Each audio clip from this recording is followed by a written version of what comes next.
हम question number 34 का question part 2 start करते हैं। Methane and propane and their isomer are used as a fuel. Methane और propane के जो आइसोमर है, हम एज अ फ्यूल इसको यूज कर रहे हैं। CH4, प्रोपेन का फॉर्मूला क्या हो जाएगा? C3H8। क्या रीजन है कि हम इसे फ्यूल यूज करते हैं कि जब भी ऑक्सीजन की प्रेजेंस में बर्न होते हैं तो इनका कंप्लीट कंबस्टन होता है और ये अच्छे खासे अमाउंट में हमें क्या देते हैं? एनर्जी। और हम किसी भी सब्सटेंस का एज अ फ्यूल जब कब यूज करेंगे, जब वो हमें फुल अमाउंट में क्या दे रहा हो? एनर्जी दे रहा हो। Draw the electron dot structure of immediate lower homologous of propane. Propane का जो होमोलॉजस होगा वो क्या होगा? C2H6। ठीक है। होमोलॉजी सीरीज में क्या होता है? प्रोपेन का फॉर्मूला क्या होता है?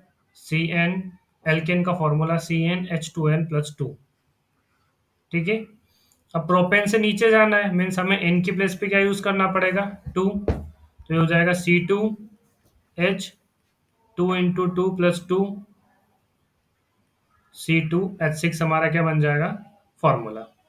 चलो इसका डॉट स्ट्रक्चर बना देते हैं। कार्बन 1 2 3 4। एक और कार्बन ले लेंगे। 1 2 3 4। दो कार्बन हो गए, अब 6 हाइड्रोजन है। तो हाइड्रोजन का मैं क्रॉस बना देता हूँ। एक हाइड्रोजन यहाँ जुड़ गया, ये हाइड्रोजन, ये हाइड्रोजन, ये हाइड्रोजन, ये हाइड्रोजन। ठीक है। अगर जब हम इस कार्बन की बात करेंगे, इसका ऑक्टेट कंप्लीट। इस कार्बन की बात करेंगे, इसका ऑक्टेट कंप्लीट। इस हाइड्रोजन की बात करेंगे, इसका डुप्लेट कंप्लीट। इस हाइड्रोजन का duplet complete, duplet complete, duplet complete, इसका डुप्लेट कंप्लीट और इसका डुप्लेट कंप्लीट। चलो अब आते हैं हम पार्ट नंबर 3। पार्ट नंबर 3 की बात करें, a mixture of oxygen and ethyne is burn for welding. Mixture of oxygen और इथाइन अपन ले रहे हैं। ठीक है। हमने इथाइन ले ली और क्या ले ली? Oxygen.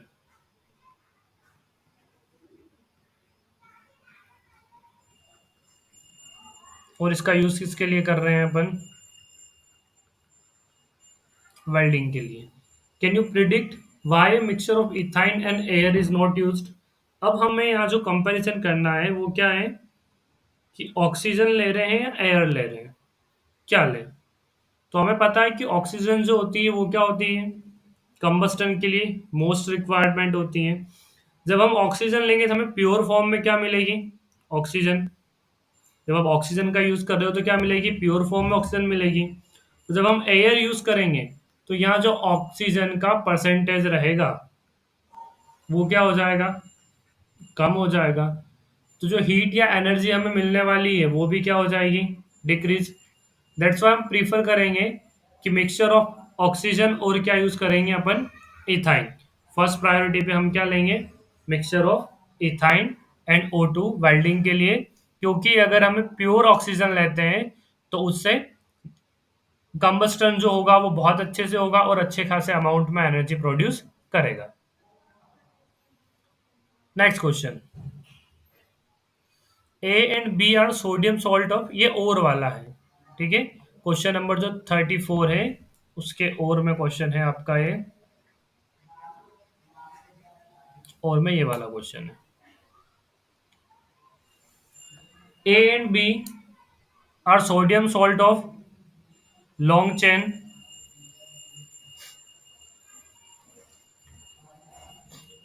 Carboxylic acid and long chain sulphonic acid. Means आपका ए जो है वो क्या है, long chain of carboxylic acid, यानी मैं ले लेता हूँ C17H35 COO long chain of carboxylic acid. और जो बी जो है हमारा वो किसका है, long chain of sulphonic acid. आपको पता होगा कि sodium salt of long chain जो होते थे वो किसके, उनका फॉर्मूला जो होता था वो किसके लिए होता था, सॉप के लिए। सल्फोनिक एसिड जो हम यूज करते थे वो करते थे डिटर्जेंट में। अब हम जहाँ वाटर यूज कर रहे हैं वो क्या कर रहे हैं, हैंडपंप का वाटर यूज कर रहे हैं। तो हैंडपंप के वाटर में हमें मेनली क्या मिल जाता है, कैल्शियम 2+, या मिल जाता है मैग्नीशियम 2+। और ये जो दोनों जो होते हैं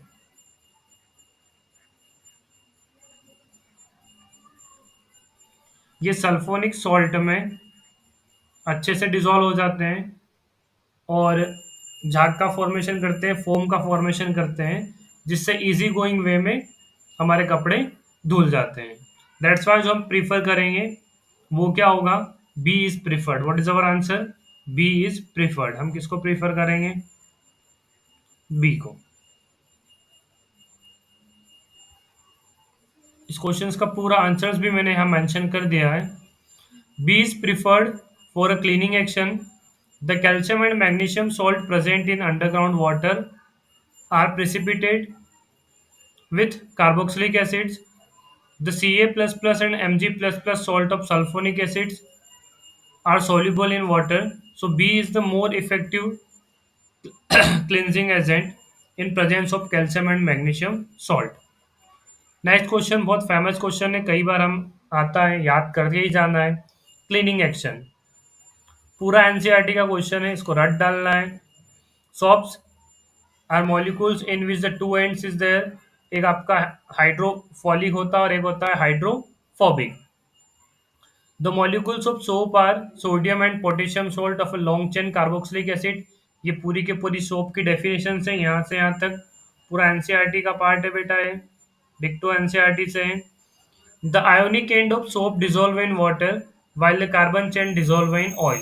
कार्बन चेन ऑयल को डिजोल्व कर लेगी, आयोनिक पार्ट जो है वो सॉप को डिजोल्व कर लेगा, वाटर के साथ डिजोल्व होके ये बाहर हो जाएंगे और ये हमारी reaction. What is the question number third, write the chemical equation for the preparation of soap from the ester.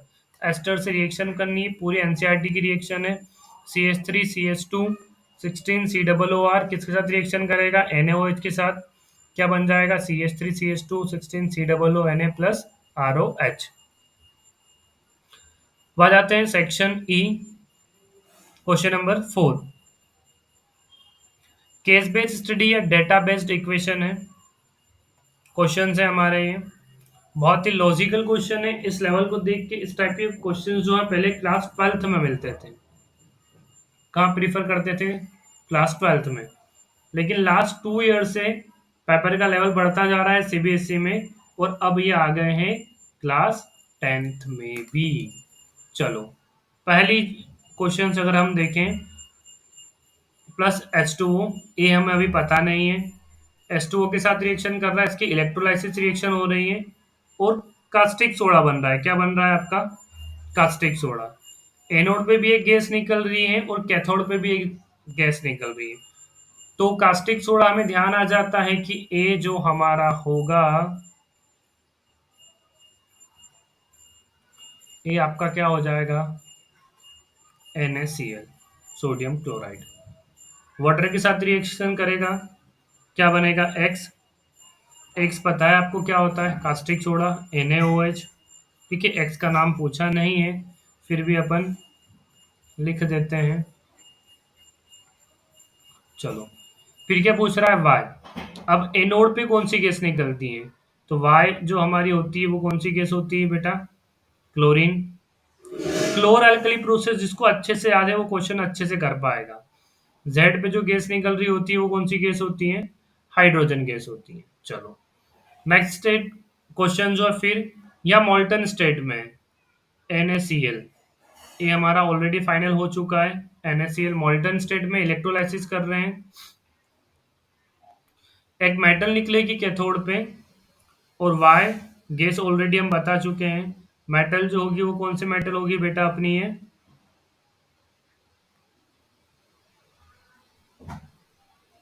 Sodium metal. अब नेक्स्ट जो सोडियम मेटल है CH3COOH के साथ रिएक्शन कर रही है। जब NaCH3COOH के साथ रिएक्शन करेगा तो बनाएगा P, तो ये हो जाएगा बेटा आपका सोडियम इथेनॉइड।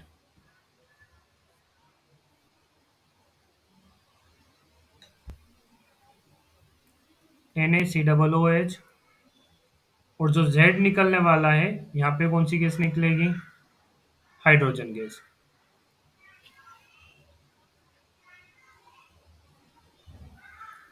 यहाँ बनेगा आपका CH3COON, क्या बनेगा? CH3COON।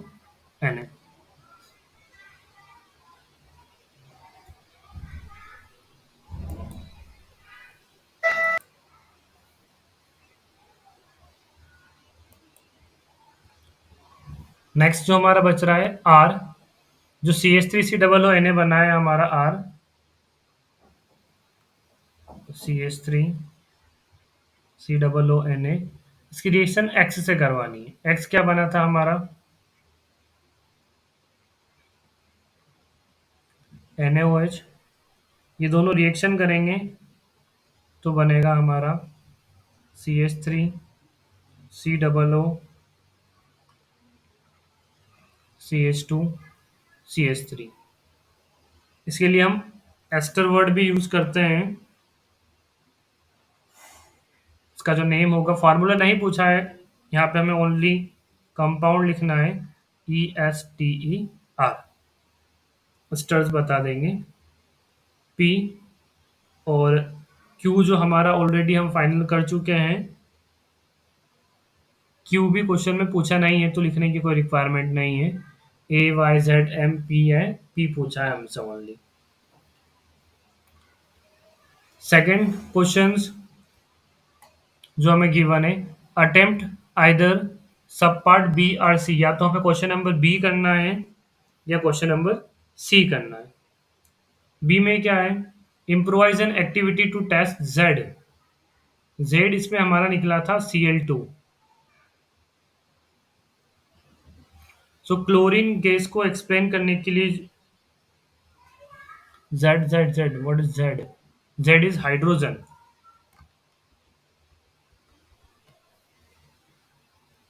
जेड क्या है? हाइड्रोजन। हाइड्रोजन गैस को टेस्ट करने के लिए जो एक्टिविटी है वो आपको सभी को पता है, पॉपअप साउंड वाली एक्टिविटी हमें करना है। ठीक है, हाइड्रोजन के पास हम क्या लेके आएंगे? Burning candle. तो ये क्या करेगी? पॉपअप साउंड प्रोड्यूस करेगी। नेक्स्ट क्वेश्चन है, name the process in which compound X Y and Z are formed from the A. तो मैंने ऑलरेडी एक्सप्लेन कर दिया था कि जो प्रोसेस है बेटा सी में, इस प्रोसेस का नाम है क्लोर अल्कली प्रोसेस।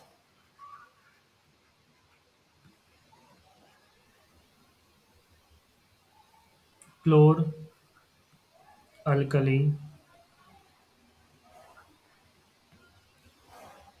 बस in this way we finished class 10th chemistry sample paper. Thank you for watching.